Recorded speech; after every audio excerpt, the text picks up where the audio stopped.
So a leaked document just came out regarding Donald Trump's plan for Gaza.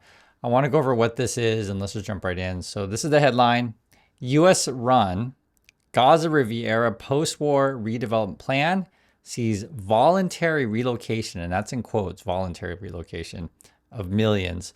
This is coming from CNBC. It was also reported in the Washington Post. And I was actually surprised because, well, I knew that Trump wanted to build casinos and hotels in Gaza, right? I knew he's partnered up with Netanyahu, but I didn't necessarily think that Elon Musk was involved with this stuff, even though before Donald Trump put Musk's image in an AI video regarding this whole, Trump Gaza stuff. This is what it says. So again, it's Musk, Netanyahu, Trump. A document detailing plans for post-war Gaza aims to make President Donald Trump Gaza Riviera vision a reality using mass displacement, artificial intelligence, and at least a decade of U.S. trusteeship over the war-ravaged enclave. And this is just sick. I'll just say it flat out. This is sick. That's my first reaction. We knew this stuff was going on, but I was hoping when Trump, tweet out the nonsense before, they say, hey, I'm going to build the hotels and stuff like there. And he's been hinting at basically taking the land and kicking out the Palestinians. And it's just wrong. And I'll just show you what it is. People need to know what this stuff is. The plan, outlined in a 38-page document initially disclosed by the Washington Post, is reportedly under consideration by Trump's administration. It involves voluntary relocation of Gaza's population in exchange for digital tokens. So I guess Trump's plan is they're going to give people in Palestinian stupid Trump coins. Is that the plan? Oh, you should leave your homes and here, by the way, here's Trump coins that are worthless. I knew he was gonna kick people out, but it was like, this is digital crap. 6 to 8. Okay, so 6 to 8 AI powered smart cities. So what does that mean? Are we gonna be surveilling everyone? I mean, that would be my guess. And then it also says a manufacturing hub named after Elon Musk. So this whole thing's sick. This is what it looks like if you're curious. So they already have the designs. They put this huge document together. What it ends up being is like, hey, we're gonna take this land, we're gonna develop it, and it'll be worth billions, that kind of stuff. And I thought this was odd too. They appear to put not on the parking lot, but and there's a Tesla there. So the parking lot Tesla, but they appear to put Saudis in this picture. So I don't know what's going on with that. I was looking at also, I mean, you can look at this whole thing if you want, but they also have brands on here. So I don't know if brands are signing up for this already. I mean, just it has lists all these brands you can see here. So I don't know. I do know, and then you have even like IKEA's on here. It's kind of weird. I don't know. I don't know if these. I don't know. I'm just it's the whole thing is sick, and then there's some American brands in here as well. So yeah, see, there's your hotels, TSMC, and Tesla, AWS. I know Taiwan Semi is not an American brand, but I was reading the names of it, but yeah. So I want to read some more of this with you guys. I just wanted to show you that they do have this document. It's 38 pages, and Elon Musk is named in this thing. It also calls for an entirety of Gaza's population of 2 million to be relocated at least temporarily. So I wouldn't trust this part here. I wouldn't trust the temporary stuff. I'm sure they want to move that out permanently. Would be my guess here.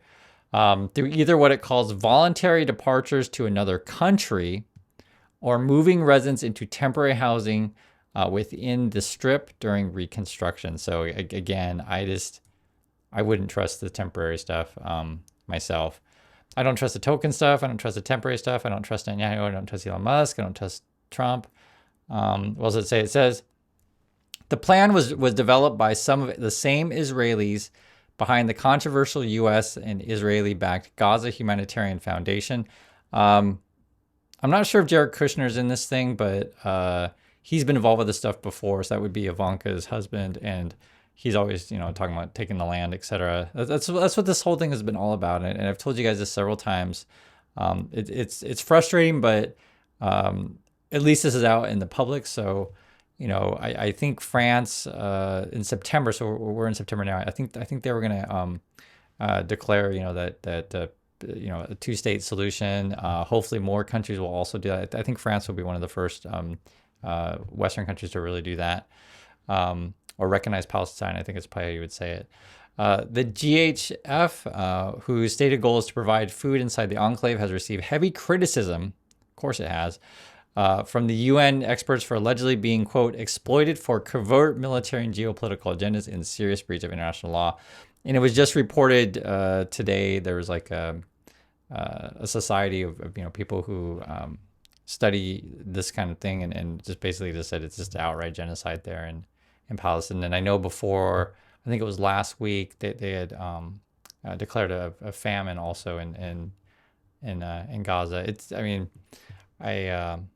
I don't talk about this stuff all the time on the channel, but I do care about it. And the Trumpet people are going to claim that there's no tax dollars, stuff like that. They're gonna make that stupid claim. But the thing is, if that were the case, then we would pull out all U.S. military and any personnel and to have no involvement with this stuff whatsoever, right? So I can't control everything going on around the world. Like I can't control that, you can't. But it doesn't mean you have to be aiding and abetting or involved with this stuff. And my bet would be too is that Trump's going to try to hurry this as fast as he can while he's still in the office.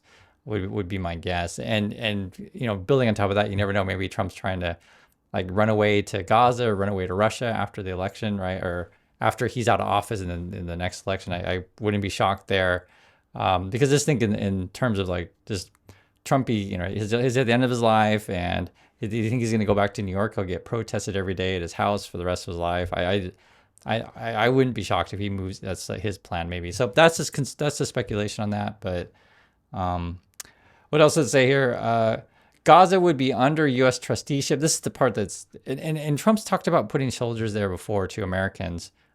So U.S. trusteeship for around 10 years, quote, until reformed and de-radicalization Palestinian polity is ready to step in its shoes. But I mean, you could be there for the next 20, 30 years. I mean, I'm saying that the U.S., if they get involved with that, this better have heavy pushback among the Americans. I hope so. That's why I'm sharing with you guys what's going on. According to the plan, and you'll know which politicians are on the up and up or not regarding if they stay silent on this issue or if they do speak out about it. According to the plan entitled the Gaza Reconstitution, Economic Acceleration and Transformation Trust. So that's how you spell great, right? So GREAT, or Great Trust, I see. It promises to transform the long blockaded territory on which more than 60,000 Palestinians have been killed since the start of the Israeli war on October 7th. And this is just, I didn't know it was that high. I knew I had gotten over 40, but yeah, I mean, this whole thing is sick. And I do know the majority of the people there are children. And I also saw recently that I think the majority of the casualties are also civilian. I do follow this stuff. I just don't talk about all the time on the channel. And I guess it says here they want to do a glittering tourism and resort and tech hub. Reconstruction will increase the value of Gaza by $324 billion, right? They're all talking about how they can make money off this thing and dramatically improve quality of life, the document says, right? The Great Trust would begin under an initial U.S.-Israeli bilateral agreement, and Israel would maintain, quote, overarching rights to meet its security needs. But I'm sure the U.S. is going to fund that in some way. I mean, like I said, we just don't have anything to do with this stuff. I can't control everything in the world, but it doesn't mean I have to support this kind of stuff. The State Department and the White House did not immediately respond to CNBC requests for comment. Also says here, the authors of the plan claim that no federal funding or donations would be required. But like I was saying, the security costs, though, so if we're not putting federal money in this, then pull out all the security. I keep saying that. It would instead be financed by private and public sector investment in what is described as, quote, mega projects, from data centers and electric vehicle factories to luxury apartments and seaside resorts. So that's what they have planned. The development plan also envisions roughly 30% of Gaza land that is public leased to the trust for up to 99 years. And investment as initial capital assets, which is claimed to constitute a $300 billion asset value, self-generating. then this is the choice that people in Gaza will have. It says Gazans who choose to relocate to another country would be giving 5,000 relocation package. And I would question if they ever see any of this money.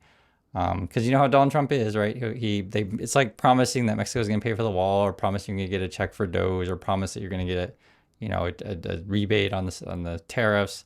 I'd be really, I'm very skeptical that they'll give out any money.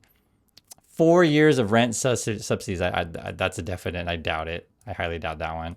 And 1 year of food subsidies. So you guys can let me know in the comments if you think that they would actually give Palestinians this aid. I highly doubt it myself, though. The plan assumes that 25% of Gazans would choose to leave the country, and those 75% would choose not to return. So they think, got to read that one again. They think 25% of the people in Gaza are going to take that, and then the majority of them won't return, is what they think. The plan claimed that this method would save $23,000 on every Palestinian relocating compared to the cost of supporting those who stay in Gaza. So if you want to read the rest of the thing, you can. Talking about digital tokens and Trump's stupid plan, but that's what it is. I just wanted to get awareness out there on this, and I think the whole thing's sick. I'll just be frank. And I didn't know Elon Musk was so heavily involved with this stuff, so it kind of makes sense. There must have been promises made to Elon. And maybe, from Elon's point of view, who knows, maybe Elon's like, people hate me and you'll say I'm moving to Gaza too. So I don't know. Please share your thoughts, guys, and I'll catch you on the next video.